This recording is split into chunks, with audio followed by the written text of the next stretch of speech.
Oke ya, halo semuanya dan selamat datang kembali di Tanya Seputar Hukum. Untuk kali ini saya akan membahas mengenai agenda pembuktian di persidangan. Entah itu gugatan atau permohonan ya, entah itu di pengadilan negeri atau di pengadilan agama ya. Biasanya yang paling banyak ditanyakan itu yaitu mengenai apa yang harus dibawa sih ketika pada agenda pembuktian ya, ketika sudah memasuki agenda pembuktian, ketika sudah selesai agenda jawaban, replik, duplik itu kan agendanya setelah itu kan pembuktian. Jadi apa sih yang harus saya siapkan pada agenda pembuktian ini Mas? Seperti itu. Oke. Untuk konsultasi ya, lebih jelasnya Anda bisa hubungi nomor WhatsApp yang ada di deskripsi video atau media sosial yang ada di beranda YouTube apapun itu. Ada Instagram, ada yang lain, silahkan Anda hubungi nanti untuk pembahasannya bisa kita bahas melalui video atau akan saya jawab langsung ya untuk pertanyaannya. Kembali ke pertanyaannya, yaitu yang disiapkan pada agenda pembuktian yaitu adalah bukti-bukti. Untuk bukti tersendiri Anda bisa menyiapkan bukti surat ya berupa akte-akte atau dan juga bukti dari kesaksian seseorang atau saksi yang Anda bawa. Oke, kita ambil contoh untuk perkara gugatan di pengadilan agama saja ya. Itu kan biasanya pada agenda pembuktian secara umum yang harus disiapkan biasanya yang dipertimbangkan nanti buku nikah kalau misalnya itu gugatan cerai, setelah itu akte kelahiran anak ketika ada gugatan mengenai hak asuh anak, setelah itu kakak kartu keluarga bahwa kedua belah pihak antara pihak penggugat dan tergugat itu benar-benar dalam satu keluarga. Setelah itu kakak KTP, setelah KTP ini membuktikan bahwa para pihak ini benar dalam domisili wilayah pengadilan tersebut di mana pihak penggugat mengajukan, itu kan bisa membuktikan seperti itu. Selanjutnya apalagi Mas gitu.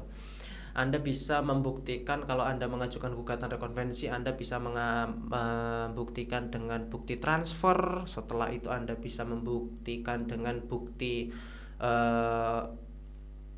slip gaji. Setelah itu ya slip gaji kan Anda bisa, karena posisi Anda mengajukan gugatan gonogini dengan nilai nominal, Anda bisa cantumkan mengenai slip gaji suami gitu. Bisa Anda bisa menyampaikan bukti berupa foto, atau setelah itu struk belanja bulanan, belanja setiap minggu segini, seperti itu bisa.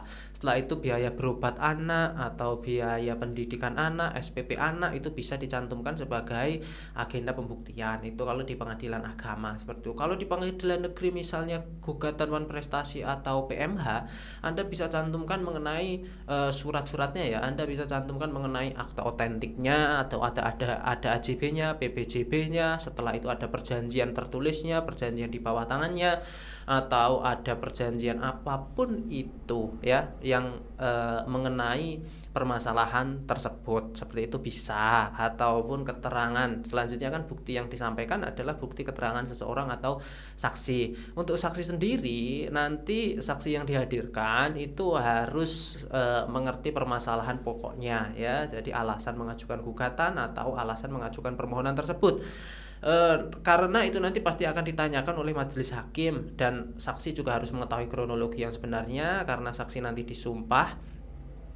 Mengenai keterangannya di majelis hakim itu harus tepat dan sesuai, seperti itu ya, sesuai dengan apa yang dilihat, apa yang didengar, atau apa yang dirasakan, seperti itu ya. Jadi untuk saksi juga harus di briefing terlebih dahulu ketika menyampaikan kesaksiannya di pengadilan. Untuk bukti-buktinya itu tadi yang juga harus disiapkan sebelum agenda pembuktian, seperti itu. Karena sebelum gugatan, pihak penggugat atau pihak tergugat itu masih ada waktu beberapa bulan sebelum agenda ke pembuktian, maka bisa disiapkan terlebih dahulu nanti untuk agenda pembuktiannya, karena untuk agenda pembuktian ini adalah agenda pokok dalam sebuah persidangan. Seperti itu ya, saya pikir itu cukup seperti biasa. Semoga bermanfaat dan terima kasih.